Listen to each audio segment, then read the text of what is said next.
Hello student, welcome in Bishop Academy online classes. आज के class का टॉपिक है reactions of non metal with the chlorine. कि if the non metal react with the chlorine तो then what happen, क्या होता है। इसमें प्रोडक्ट क्या बनाएगा। If the non metal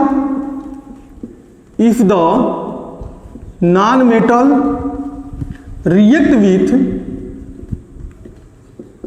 with the chlorine, if the non-metal react with the chlorine, so then two form क्या बनाएगा तब। तो then two form non-metal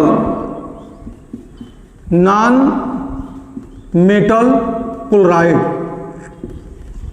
non metal chloride or इसको बोल सकते हैं ब्रैकेट में or covalent chloride.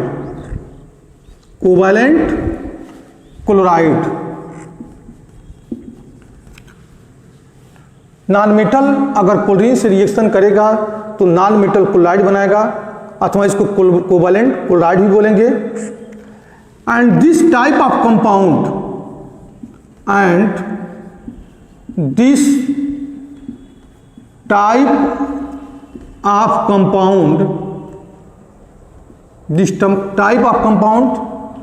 is non-electrolyte. This type of compound is the non-electrolyte. Electrolyte और नॉन इलेक्ट्रोलाइट क्या होता है पहले जान लिया जाए, तब ना आप समझ में आएगा कि नॉन इलेक्ट्रोलाइट बोलते किसको हैं, क्यों नॉन इलेक्ट्रोलाइट इसको लिखे हैं। इलेक्ट्रोलाइट वो होता है अगर कोई कंपाउंड किसी कंपाउंड के मोल्टेन स्टेट में या उसके एक्वस सॉल्यूशन में इलेक्ट्रिसिटी पास करती है तो उसको हम बोलते हैं electrolyte.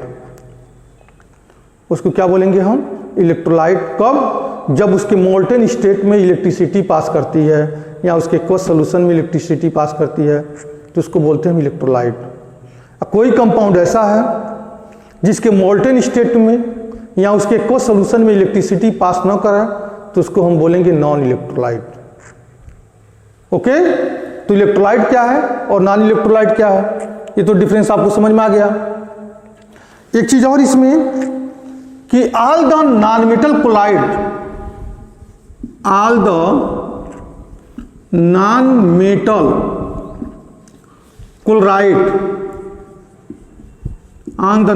Chloride are generally liquid or gas at room temperature. ये भी एक स्टेटमेंट सही है कि जितने भी नॉन मेटल क्लोराइड होते हैं जनरली रूम टेम्परेचर पे लिक्विड स्टेट मिलते हैं या तो गैसियस फॉर्म मिलते हैं। ऐसा क्यों होता है। कंपाउंड देखो दो टाइप मिलते हैं कि एक आयनिक कंपाउंड होता है, दूसरा कोवैलेंट कंपाउंड होता है। आयनिक कंपाउंड कब होगा, जब मेटल प्लस नॉन मेटल आपस में कंबाइन करते हैं। मेटल प्लस नॉन मेटल आपस में जब कॉम्बिनेशन करते हैं तो जो कंपाउंड मिलता है उसको बोलते हैं हम आयनिक कंपाउंड। लेकिन जब non metal plus non metal आपस में कंबाइन करते हैं तो जो कंपाउंड मिलता है उसको बोलते हैं हम कोवैलेंट कंपाउंड। उसको बोलते हैं कोवैलेंट कंपाउंड। आयनिक कंपाउंड बनता है इलेक्ट्रोस्टैटिक फोर्स के द्वारा, इसलिए इसमें जो बॉन्ड प्रेजेंस होता है उसको हम आयनिक बॉन्ड बोलते हैं। आयनिक कंपाउंड में जो फोर्स प्रेजेंस होता है, जैसे मान लीजिए हमारे पास इसका एग्जाम्पल है MgCl2, CaCl2, NaCl, ठीक है, KCl, ये सब आयनिक कंपाउंड हैं। क्योंकि मैग्नीशियम मेटल है, क्लोरीन नॉन मेटल है, कैल्शियम मेटल है, क्लोरीन नॉन मेटल है, सोडियम मेटल है, क्लोरीन नॉन मेटल है, पोटेशियम मेटल है, क्लोरीन नॉन मेटल है। तो ये सारे कंपाउंड एग्जाम्पल होंगे आयनिक कंपाउंड के। और इसमें चार्ज होता है। चार्ज का मतलब इसमें आयंस होते हैं। आयंस में मैग्नीशियम पे +2 चार्ज, क्लोरीन पर माइनस, यहाँ पे 2 चार्ज हो जाएगा क्योंकि 2 क्लोरीन 1 इलेक्ट्रॉन लिए हैं। कैल्शियम पे +2 चार्ज, यहाँ क्लोरीन पे -2 चार्ज हो गया। सोडियम पे +1 चार्ज, क्लोरीन पे -1 चार्ज हो गया। मतलब एक मैग्नीशियम 2 इलेक्ट्रॉन दिया है और 2 अलग अलग क्लोरीन के एटम इसको एक्सेप्ट किए हैं। एक कैल्शियम 2 इलेक्ट्रॉन डोनेट किया है, 2 क्लोरीन का एटम 1 इलेक्ट्रॉन गेन किए हैं। एक सोडियम 1 इलेक्ट्रॉन डोनेट किया है, 1 क्लोरीन 1 इलेक्ट्रॉन एक्सेप्ट किया है। एक पोटेशियम 1 इलेक्ट्रॉन डोनेट किया, 1 क्लोरीन 1 इलेक्ट्रॉन लिया हुआ है। ठीक है, तो इस टाइप के कंपाउंड को बोलते हैं हम आयनिक कंपाउंड। और इसमें जो फोर्स होता है वो इलेक्ट्रोस्टैटिक फोर्स होता है। और electrostatic force is rises from cation and anion, क्योंकि इसमें कैटायन भी और क्या है, एनायंस भी है।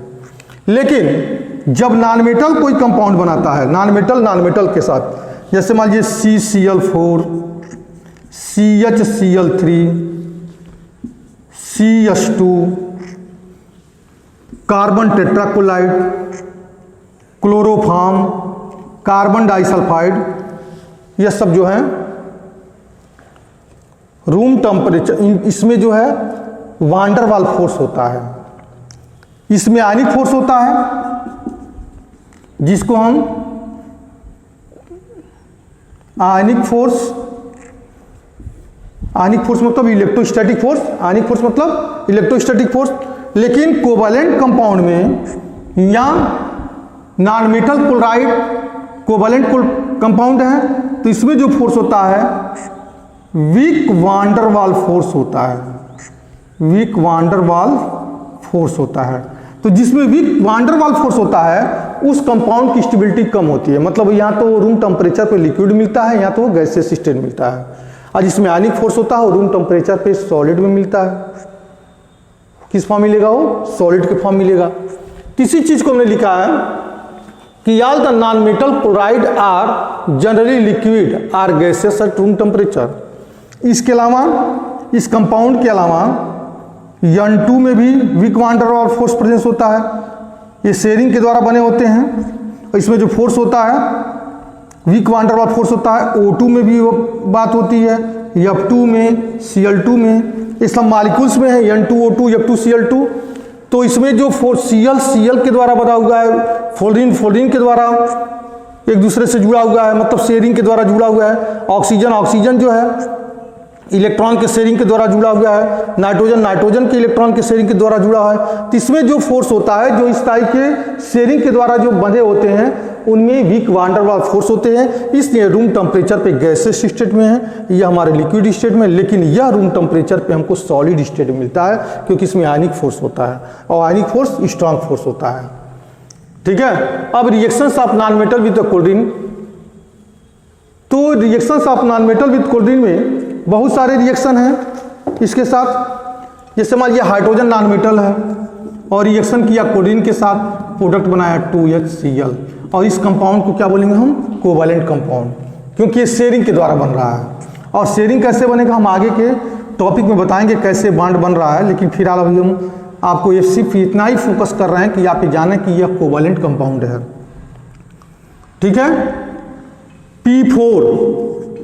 P4 प्लस 6Cl2, तो then 4PCl3, phosphorus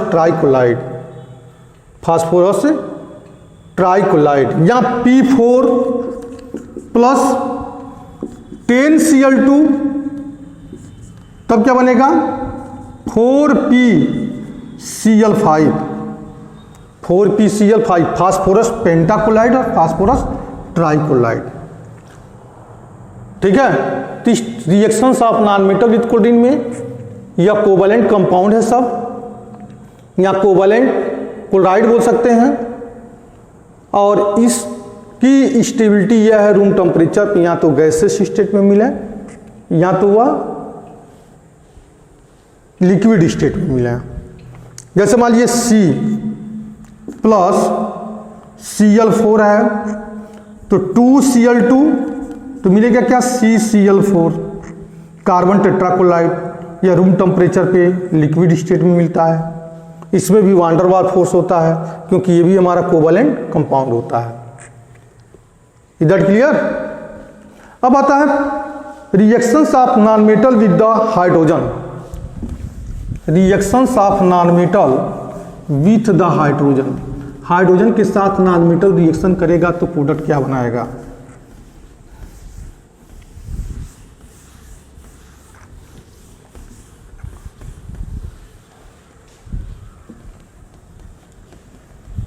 reactions of non metal with hydrogen.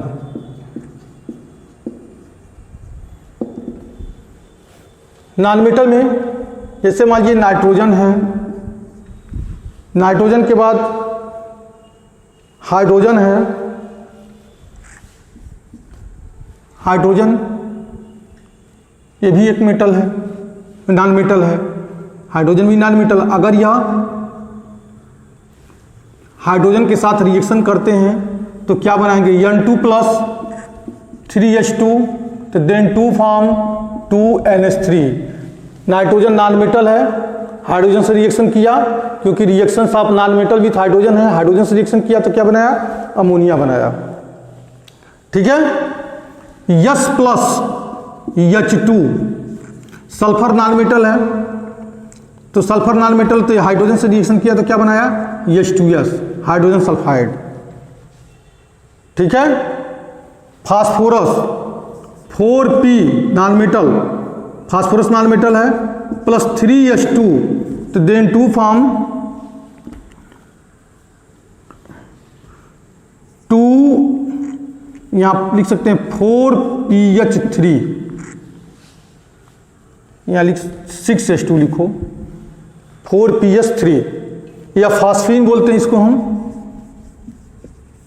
इसको क्या बोलते हैं? फास्फीन। फास्फोरस भी नॉन मेटल है, हाइड्रोजन से रिएक्शन किया तो क्या बनाया? फास्फीन। मतलब यह सब कंपाउंड क्या है? कोवैलेंट कंपाउंड है। यह सब की कौन से कंपाउंड है? तो कोवैलेंट कंपाउंड है। कोवैलेंट कंपाउंड कैसे क्यों है? क्योंकि nitrogen non metal, hydrogen non metal, hydrogen non metal है, सल्फर भी नॉन मेटल है, फास्फोरस भी नॉन मेटल, हाइड्रोजन भी नॉन मेटल है, तो यह सब मिलकर के जो है कोवैलेंट कंपाउंड बनाते हैं। और यह शेयरिंग, यह कंपाउंड किसके द्वारा बनता है? सबसे इंपॉर्टेंट पॉइंट यह है कि this type of compound, this type of compound, this type of compound is prepare by the sharing of electron, prepare by the sharing of electron. यह सबसे इंपॉर्टेंट थिंग है क्या कि यह कंपाउंड शेयरिंग ऑफ इलेक्ट्रॉन के द्वारा बनते हैं। अब शेयरिंग कैसे होता है इसको हम आगे बताएंगे, कैसे शेयरिंग होता है। अभी इसी क्लास में सब कुछ हम लोग नहीं सीख सकते हैं, जैसे जैसे आएगा समय के साथ हम बताते चलेंगे कि कैसे शेयरिंग होता है, कैसे इलेक्ट्रॉन का डोनेशन होता है और कौन इलेक्ट्रॉन का गेन करता है। इसके बारे में हम आगे इस पर डिस्कस करेंगे। Okay, that's all.